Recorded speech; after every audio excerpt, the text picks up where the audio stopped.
Hello everyone, Shinto Bean here, and for this video I will be doing something a little bit different. I'm just going to be talking about the new balance changes coming out at the end of the season, which will be hitting next week.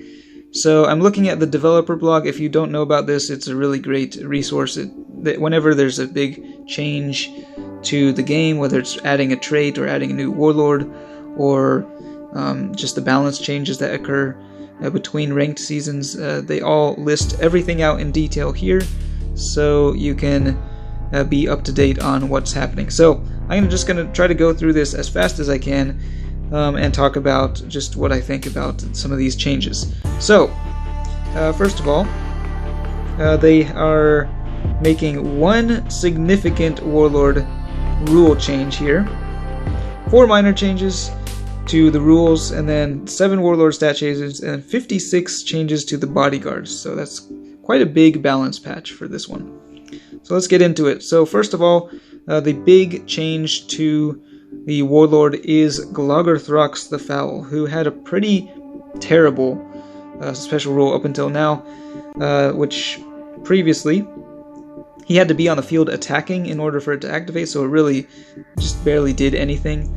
And it only increased the health by 12, so yeah, pretty sad. But the new rule is much better, and it occurs whenever one of your guys dies. It will infect the unit that destroyed it, reducing its attack stats by 10%, and this can stack up to 5 times. So this will be really interesting to see how it works out. I will definitely be doing a video on it specifically when it comes out next week, so keep an eye out for that. Alright, moving on to Captain Batarak. So, Captain Batarak is everyone's favorite shooty orc, and he's been very strong, so strong that they had to nerf him several times.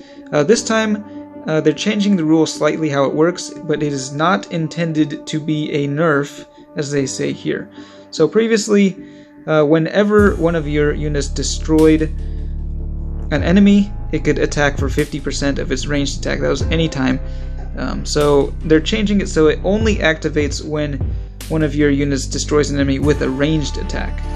But they are increasing the damage to 60%. So for some cards like the Daka Jet and the Mech Guns, which only have a ranged attack, this will only be a buff for them. But for other things like the Buggies, which also have a melee attack, the Squig Buggy in particular has a pretty strong melee attack, that will be getting a pretty big hit from this. So I think the biggest implication for this is that melee decks will have a little bit of an easier time against Captain Batarak, because when they are attacking on their turn with melee, they don't have to worry about the potential of a massive ranged counterattack coming back at them.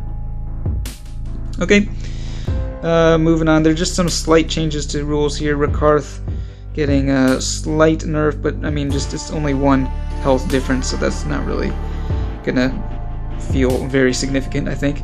Watch Captain Artemis getting plus 5% extra damage in whenever his special rule activates, so that's pretty good. He's kind of one of the weaker Space Marine warlords, I feel like, so he deserves a little bit of attention.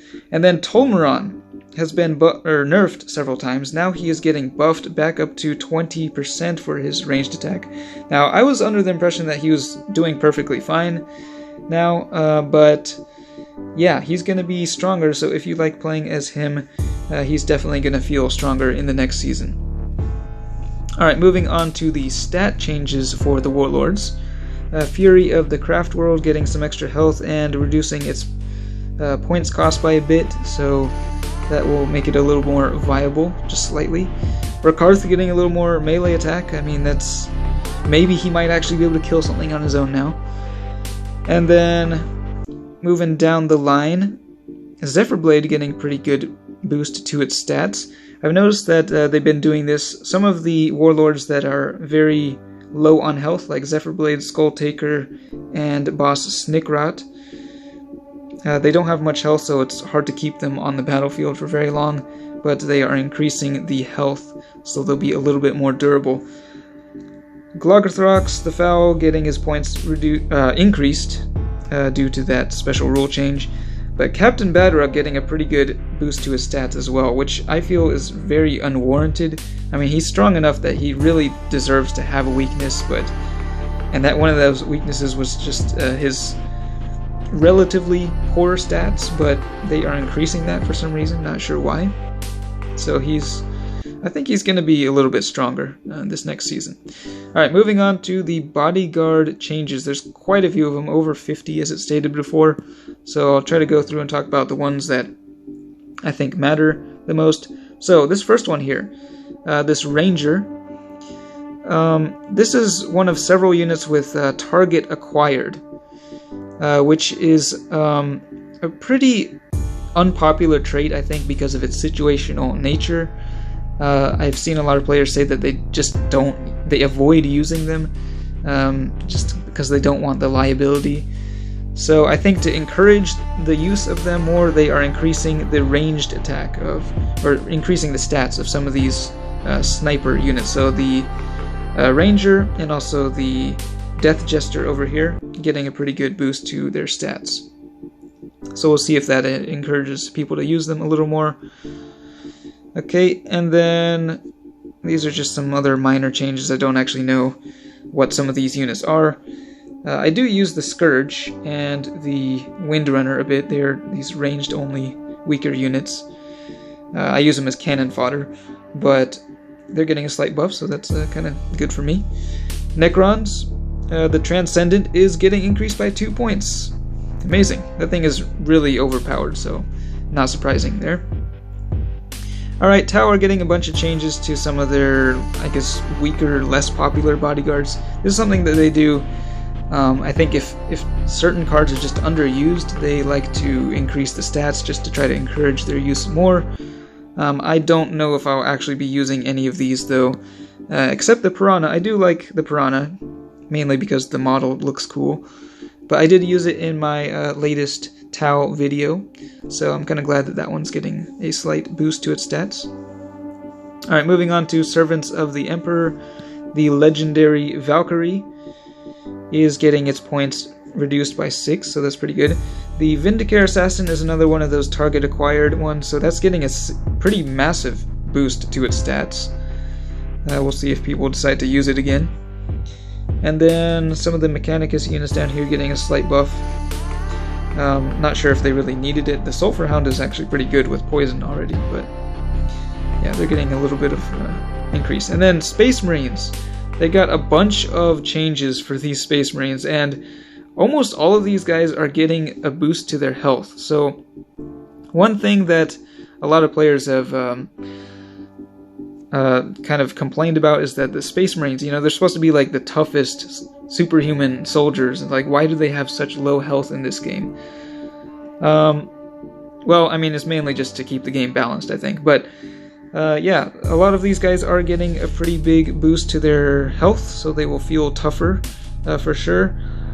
And yeah, the thing about Space Marines is they have such a massive roster, and a lot of the units really just overlap in terms of role. They fulfill the exact same role, and so unless you have just a huge amount of coins sitting around, it doesn't really make much sense to upgrade all of your Space Marines. Like, if two things are pretty much the same in terms of their cost and their stats, then you really only need to just choose one of them to use and upgrade. So I don't know if I'll actually use many of these guys here, despite the buffs. This guy here, the Salamander's Captain, Agatone, he was pretty bad. He might actually be decent with this buff. And there's one in here that I actually found that was a pretty nice little gem, the Ravenwing Biker, which I only kind of started paying attention to once I leveled it up quite a bit. It has a pretty decent ranged attack, and it's getting a buff here. It's also getting its trait changed to Scout. So that one actually might work pretty well with Tolmeron. But yeah, these other ones, not really so sure about. Okay, and then Chaos. So Chaos, they're getting the points of the Bloodthirster reduced down to 77, which makes it equal to the other three greater demons in the game. And yes, there is going to be a 4th greater demon, the Keeper of Secrets, in the game. They are all 77 points. Bloodthirster is getting its health reduced, though, to compensate for that. Poxbelly, the Great Unclean One, getting minus 10 wounds. Not sure why. You can just regenerate that in 1 or 2 turns again. The Lord of Change is getting a pretty big nerf to its stats, but that's only because it's getting a more powerful trait, which will be revealed next week. And I'm also going to do a video covering that. Very interested to see how that works out. Lord of Change is definitely one of the stronger units in the game, so it'll still be quite strong, I think. And I'm kind of glad about this guy, the Vulgar Thrice Cursed. He's like this big, fat, 3-headed dude, and Precision Shot just seemed like a really weird trait for him, because he has like an equal ranged and melee attack, but it's getting switched up to Regeneration, which will be a lot better and feel just more appropriate for him. So, these other guys I don't really use at all. And then moving on to Orcs, the Squig Buggy is getting a slight reduction to its health. It's not a really major change, but I feel like nerfing Orcs is probably a good idea, particularly those buggies. But they are getting some increase to the stats of some of their weaker ranged units, like the Deathcopter, the Smash-A-Gun, and yeah, the Tank Buster, and the mini tank squadron thing. So yeah, some slight buffs there. And then Tyranids, nothing really special there worth talking about. So yeah, that's it. That was quite a bit of changes to go through. And so according to the developer who wrote this, Necrons and Tyranids are in a very strong position currently, which Necrons I can understand. Like, Necrons have been pretty strong for the longest time, but Tyranids? Really? Tyranids? To me, they've been one of the weaker factions for the longest time, and because of that, I just stopped playing them for such a long time. So I don't know. Let me know what you think about this. Are Tyranids actually good? They seem like one of the less popular factions, but I don't know. I don't have the data, so maybe they're, you know, they have better win rates or something. But yeah. Space Marines, Eldar, and Tau can all struggle with some of the mid to low cost choices, as they say. So most of the changes in this balance patch have been to these 3 factions. But yeah, definitely excited to see the final Greater Demon. Okay, the Keeper of Secrets. So I am worried that they're just gonna sell this card for money. I mean, that would be the smart thing to do, I guess, because I'm sure there are a lot of people willing to pay money for it. But just a little bit of trivia, the other 3 Greater Demons, none of them are actually pay-to-win cards, I think, if my memory serves me correctly.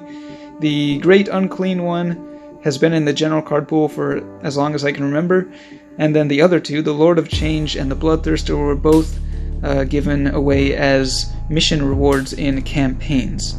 So hopefully they do that with the Keeper of Secrets, but I'm not going to get my hopes up.